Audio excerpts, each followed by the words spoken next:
시간에 하나님이 주시는 말씀은 구약성경 룻기 1장 1절부터 5절까지 말씀입니다. 구약성경 400페이지에 있습니다. 룻기 1장 1절부터 제가 읽겠습니다. 사사들이 치리하던 때에 그 땅에 흉년이 드니라. 유다 베들레헴의 한 사람이 그의 아내와 두 아들을 데리고 모압 지방에 가서 거류하였는데 그 사람의 이름은 엘리멜렉이요 그의 아내의 이름은 나오미요 그의 두 아들의 이름은 말론과 기럐이니 유다 베들레헴 에브라 사람들이더라. 그들이 모압 지방에 들어가서 거기 살더니 나오미의 남편 엘리멜렉이 죽고 나오미와 그의 두 아들이 남았으며 그들은 모압 여자 중에서 그들이 아내를 맞이하였는데 하나의 이름은 오르바요 하나의 이름은 룻이더라. 그들이 거기에 거주한 지 10년쯤에 말론과 기럐 두 사람이 다 죽고 그 여인은 두 아들과 남편의 뒤에 남았더라. 아멘. 하나님 아버지 감사합니다. 이 시간에 주님이 주시는 말씀을 받습니다. 이 말씀을 받을 때 깨달음의 은혜를 풍성케 하여 주셔서 오늘도 말씀을 통해서 어떤 삶을 한 주간 동안 살기를 주님께서 저희들에게 원하시는지 바르게 깨닫게 하시고 순종케 하여 주셔서 이번 한 주간도 주님이 말씀을 통해서 주시는 은혜와 능력으로 살아갈 수 있도록 축복하여 주옵소서. 어떠한 절망적인 상황 속에서 우리가 낙심하기보다도 주님께서 말씀을 통해서 예비하신 하늘 소망을 품고 살아가는 복된 한 주간 되게 하여 주옵소서. 감사드리오며 우리 주 예수 그리스도의 이름으로 기도드리옵나이다.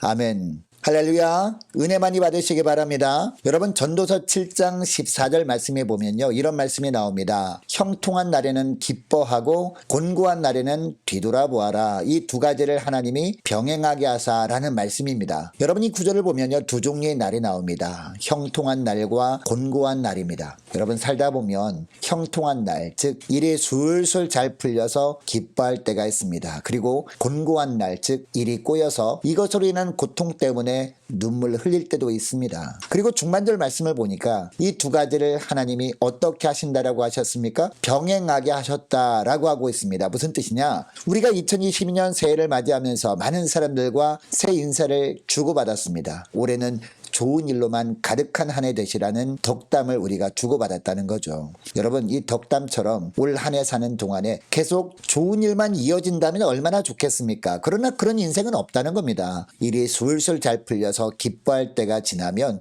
곤고한 날, 즉 기대하지 않았던 고난 때문에 괴로워할 때도 찾아온다는 겁니다. 이 두 가지가 반복해서 일어나는 것이 우리 인생이라는 겁니다. 그러니까 형통한 날에는 어떻게 하라고 하고 있습니까? 기뻐하라 라고 하고 있습니다. 여러분 이 구절에서 기뻐하다 라는 동사는요 단순히 내가 계획한 대로 일이 잘 풀리는 것 때문에 기뻐하라 라는 의미가 아닙니다. 일이 잘 풀리도록 은혜를 베풀어 주신 하나님으로 인해 기뻐하며 그 하나님께 감사하며 찬송하라는 겁니다. 그리고 곤고한 날, 즉 고난의 시기에는 뒤돌아보라 라고 하고 있습니다. 여러분 이것도 단순히 뒤돌아보라는 의미가 아닙니다. 그동안 하나님과의 관계를 생각해 보라는 겁니다. 알 수 없는 고난 때문에 힘들 때마다 그동안 과연 하나님의 뜻에 따라 살았는지 아니면 나를 향한 하나님의 뜻은 외면하고 내 생각대로 살았는지 뒤돌아보라는 겁니다. 여러분 예수 믿는 사람과 믿지 않는 사람은 어떤 차이가 있을까요? 믿지 않는 사람은요 형통할 때마다 재수가 좋다라고 여깁니다. 그리고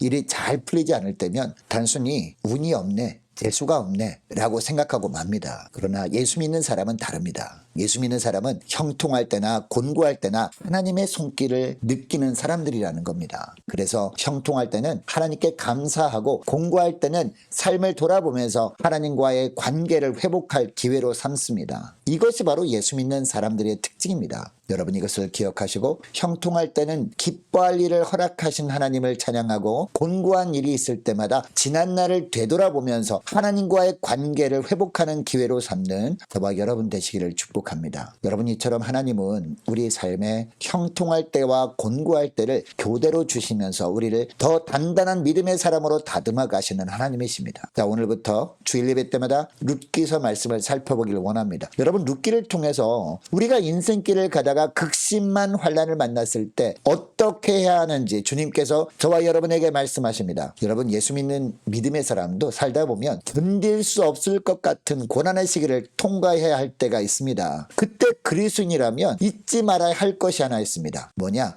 아무리 힘들어도 절대로 은혜의 자리를 떠나서는 안 된다는 겁니다. 은혜 자리를 떠나게 되면요, 결국 하나님께서 은혜로 주셨던 것들이 있잖아요. 그 은혜로 주셨던 것들을 다 잃어버리기 때문입니다. 자, 1절 말씀해 보니까 사사들이 치리하던 때에 라고 하고 있습니다. 이 룻기의 시대적 배경이 바로 사사시대였다는 겁니다. 여러분, 사사시대의 특징이 무엇입니까? 왕이 없었기 때문에 사람마다 자기 소견에 옳은 대로, 즉 자기 생각에 옳다고 여겨지는 대로 살았다라는 겁니다. 여러분, 그런데 그 당시에 정말 왕이 없었을까요? 물론 다른 나라들처럼 백성들을 직접 다스리는 인간 왕은 없었을지 모릅니다. 그러나 하나님이 그들에게 왕이셨잖아요. 그런데 사람들이 하나님을 왕으로 섬기지 않고 자기 고집대로 살았다는 것이 사사시대의 특징이었습니다. 자, 오늘 보면 1절에 보니까 유다 베들레헴이라는 지명이 나옵니다. 여러분, 베들레헴이라는 지명은요, 우리가 작년 성탄절 전에 말씀을 나누면서 말씀드렸던 것처럼 떡집이라는 뜻의 지명입니다. 그만큼 농사가 잘 되는 지역이라는 의미일 것입니다. 뿐만 아니라 영적인 의미도 있습니다. 영적인 떡을 백성들에게 공급할 분이 태어날 곳이라는 의미입니다. 그런데 1절을 보니까 이 베들레헴에 흉년이 들어서 한 사람이 그의 아내와 두 아들을 데리고 모압 지방에 가서 거류하였다라고 하고 있습니다. 여러분, 여기서 말하는 한 사람은 누굽니까? 2절을 말씀해 보니까요, 엘리멜렉이라는 사람입니다. 그리고 이 사람의 아내는 나오미입니다. 그리고 두 아들의 이름은 말론과 기럐입니다.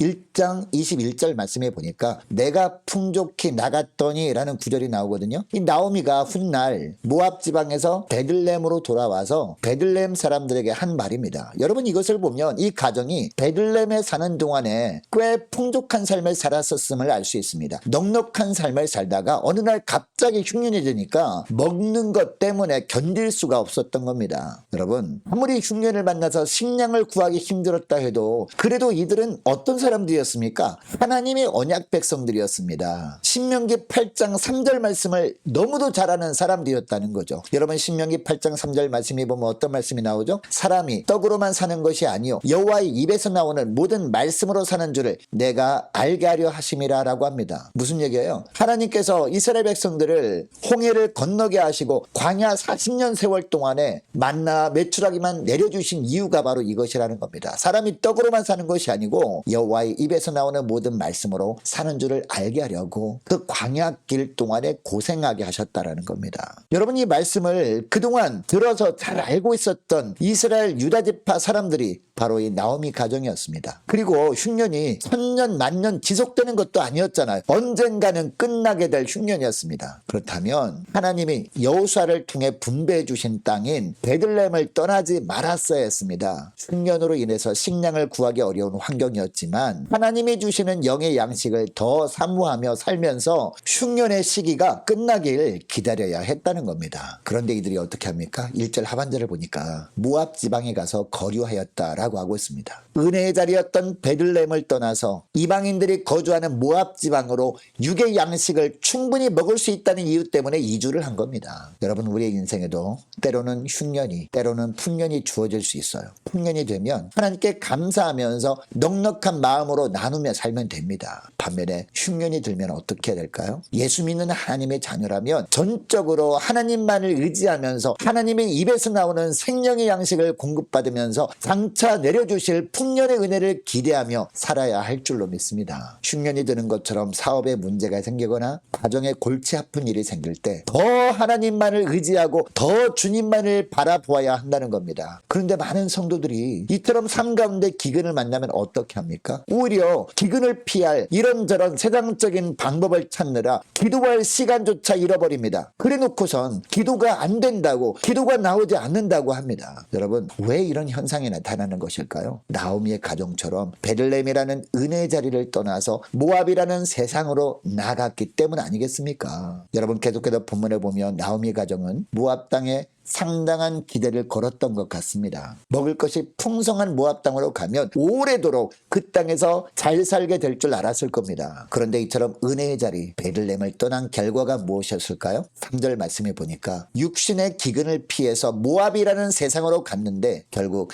더 큰 아픔과 문제를 만나게 됩니다. 이 3절 말씀을 보시기 바랍니다. 나오미의 남편 엘리멜렉이 어떻게 됐다고요? 죽고라고 합니다. 흉년을 피해서 간 모압에서 남편을 잃은 겁니다. 집안의 기둥이 무너진 겁니다. 여러분, 문제를 피할 수 없는 곳이 이 세상입니다. 다른 문제를 피하면 또 다른 문제가 기다리고 있는 곳이 세상입니다. 믿음의 삶을 살다가 문제를 만났을 때 그 문제를 내가 해결할 것이라고 주님을 떠나서 세상으로 간다고 해서요, 문제가 해결되지 않습니다. 문제가 더 꼬일 뿐이라는 거죠. 여러분, 나오미는 남편이 죽었을 때 정신을 차렸어야 했습니다. 그때라도 빨리 깨닫고 하나님께로 돌이켜야 했습니다. 그때라도 정신을 차리고 은혜의 자리 베들레헴으로 돌아와야 했습니다. 그런데 나오미는 어떻게 합니까? 우상숭배가 만연한 그 모압 땅에 더욱더 깊이 주저앉아 버립니다. 두 아들을 오르바와 룻이라고 하는 두 모압 여인과 결혼까지 시켜버립니다. 왜 이렇게 한 것일까요? 이제 앞으로 두 아들 가정에 아이들이 태어나게 되면 손주들이 재롱을 보면서 남편을 잃은 슬픔을 잊을 수 있겠지라고 생각을 한 것입니다. 그러니까 나오미는 하나님을 전폭적으로 신뢰했다라기보다 자기 생각으로 어떻게든 살아보려고 발버둥을 친 겁니다. 그런데 여러분, 그 결과가 무엇이었습니까? 5절 말씀을 보시기 바랍니다. 5절 말씀을 보니까 말론과 기련 두 사람이 어떻게 됐어요? 다 죽고 그 여인은 두 아들과 남편의 뒤에 남았더라 라고 하고 있습니다. 문제가 해결되기는커녕 인생이 더 꼬여버린 겁니다. 나오미에게 더 큰 아픔이 찾아온 겁니다. 마지막으로 붙들고 있었던 희망이 끈이었던 두 아들까지 연달아 죽고 만 겁니다. 그것도 아이도 없이 죽고 나오미 가정에 과부들만 남은 겁니다. 여러분은 얼마나 기가 막힌 인생입니까? 더욱이 대를 이을 자손도 남기지 못한 채 아들들이 다 죽고 만 거예요. 여러분, 이런 모든 일들은 나오미가 모압에 거한 지 10년 만에 일어난 일들이었습니다. 10년 만에 모든 것을 다 잃어버린 겁니다. 나오미는 이제 더 이상 내려갈 곳도 없는 인생의 바닥까지 내려가고 말았습니다. 여러분, 나오미의 인생이 왜 이렇게 꼬여버린 겁니까? 먹고 사는 문제 때문에 신앙생활을 멀리하다 보니까 인생이 엉망진창이 되고 만 거예요. 여러분, 하나님이 주신 은혜의 자리 베들레헴에 머물면서 하나님을 제대로 섬길 것인가, 아니면 이 베들레헴을 떠남으로 하나님을 섬기는데 좀 지장이 있다 할지라도 먹는 것을 풍성하게 누리며 살 것인가 결정하는 과정에서의 실패가 인생의 실패를 가져온 것입니다. 여러분, 우리도 살다 보면 얼마든지 이런 상황을 맞이할 수 있어요. 먹고 사느라 바쁘다고 기도를 외면하고 예배를 점점 멀리하다 보면요, 즉 은혜의 자리를 떠나서 하나님을 등진 채 살다 보면요, 정말 회복이 불가능해 보이는 상황에 빠질 수 있다는 거예요. 여러분, 나오미 가정에 이런 아픔과 고통이 찾아온 이유가 뭐라고요? 정말 중요한 것, 은혜의 자리를 떠나지 않는 것, 즉 하나님을 가까이 하는 삶은 뒤로 한 채 먹을 것을 찾아 떠나면서 시작된 겁니다. 여러분, 문제 해결을 위해서 은혜의 자리를 떠나서 하나님을 등지고 세상 방법으로 살다 보면요, 결국 모든 것을 다 잃게 된다는 것을 오늘 본문을 통해서 하나님은 말씀하고 있습니다. 그러므로 어떠한 고난의 상황 가운데 있어도 절대로 은혜의 자리, 기도의 자리, 예배의 자리를 떠나지 않는 여러분 될 수 있기를 원합니다. 고난의 시기를 지날 때마다 더 하나님의 은혜 아래에서 하나님이 베푸시는 영의 양식을 공급받으며 더 정금 같은 믿음의 사람으로 단련되어져 가는 여러분 되시기를 축복합니다. 그런데 여러분, 하나님은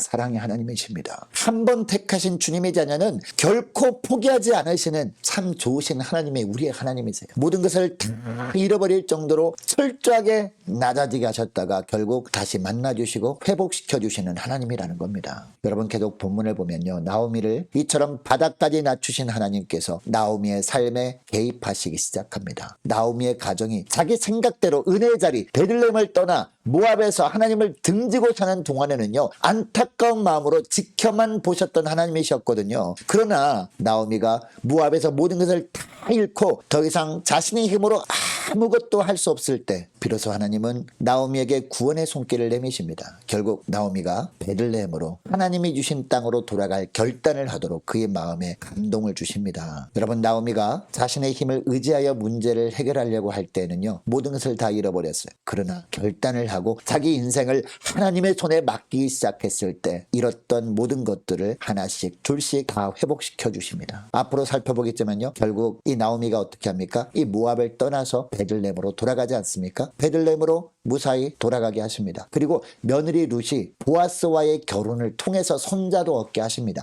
뿐만 아니라 며느리 룻과 보아스를 통해 태어난 자손들이 뿌리에서 누가 태어나요? 다윗 왕이 태어나게 하십니다. 그리고 먼 훗날 다윗의 뿌리 대신 예수 그리스도께서 이 가게를 통해서 이 땅에 태어나게 하십니다. 이렇게 하심으로 말미암아 하나님은 절망의 자리에서 소망이 피어오르게 하시는 분이심을 보여주십니다. 여러분, 이것이 룻기의 메시지입니다. 여러분 어떤 고난 가운데 있습니까? 살려고 발버둥 치면 칠수록 점점 더 그동안 가지고 있던 것들을 잃어버리는 경험을 하고 있지 않습니까? 이런 경험을 하면서 하나님 왜 저에게만 이런 고난을 주십니까? 라고 불평하면서 원망하면서 눈물로 밤을 새우고 있지는 않습니까? 만일 이런 삶을 살고 있다면 이 룻기 말씀을 통해서 소망을 발견할 수 있기를 원합니다. 여러분 너무나 힘들어서 이제 인생 밑바닥이라고 생각되지 않으십니까? 이제라도 하나님께 돌이키기만 하면 됩니다. 오늘날의 은혜의 자리가 어디입니까? 오늘날의 영적인 베들레헴이 어디입니까? 기도의 자리입니다. 예배의 자리입니다. 이 시간부터라도 기도의 자리, 예배의 자리로 돌이키기만 하면 된다는 겁니다. 그러면 하나님께서 결국 나오미를 회복시켜 주시고 높여 주셨던 것처럼 우리도 회복시켜 주실 줄 믿습니다. 여러분 이 시간 하나님이 내미시는 은혜의 손길을 붙들고 그동안 떠나왔던 곳 하나님의 품으로 은혜의 자리로 돌이켜서 하나님께서 영적 육적으로 회복시켜 주시는 은혜를 맛보시며 하나님께 영광 돌리며 사시는 저와 여러분 되시기를 주 이름으로 축복합니다. 기도하겠습니다. 하나님 아버지 감사합니다. 흉년과 같은 고난의 문제를 내 생각대로 해결해 볼 것이라고 은혜의 자리를 떠나 세상 방법으로 산다고 문제가 해결되기는커녕 모든 것을 다 잃어버리는 더 큰 고난만 당하게 된다는 것을 깨닫게 하심을 감사합니다. 어떤 환경을 만나도 하나님은 그 상황도 다 지켜보고 계심을 기억하고 더욱더 은혜의 자리를 지키며 하나님의 손에 붙들려서 하나님의 베푸시는 영의 양식인 말씀을 공급받으며 기도하며 주님의 때를 기다리는 저희들 다 되게 하여 주옵소서. 혹 저들이 연약하여 고난의 시기에 주님을 등지고 은혜의 자리를 외면하고 세상 방법으로 살다가 다 잃어버리는 절망적인 상황에서도 낙심하기보다도 그때라도 은혜의 자리로 돌이켜서 다시 새로운 믿음으로 살아감으로 말미암아 주님께서 모든 것을 하나씩 둘씩 회복시켜 주시는 은혜를 맛보며 살게 하여 주옵소서. 감사드리오며 우리 주 예수 그리스도의 이름으로 기도드리옵나이다. 아멘.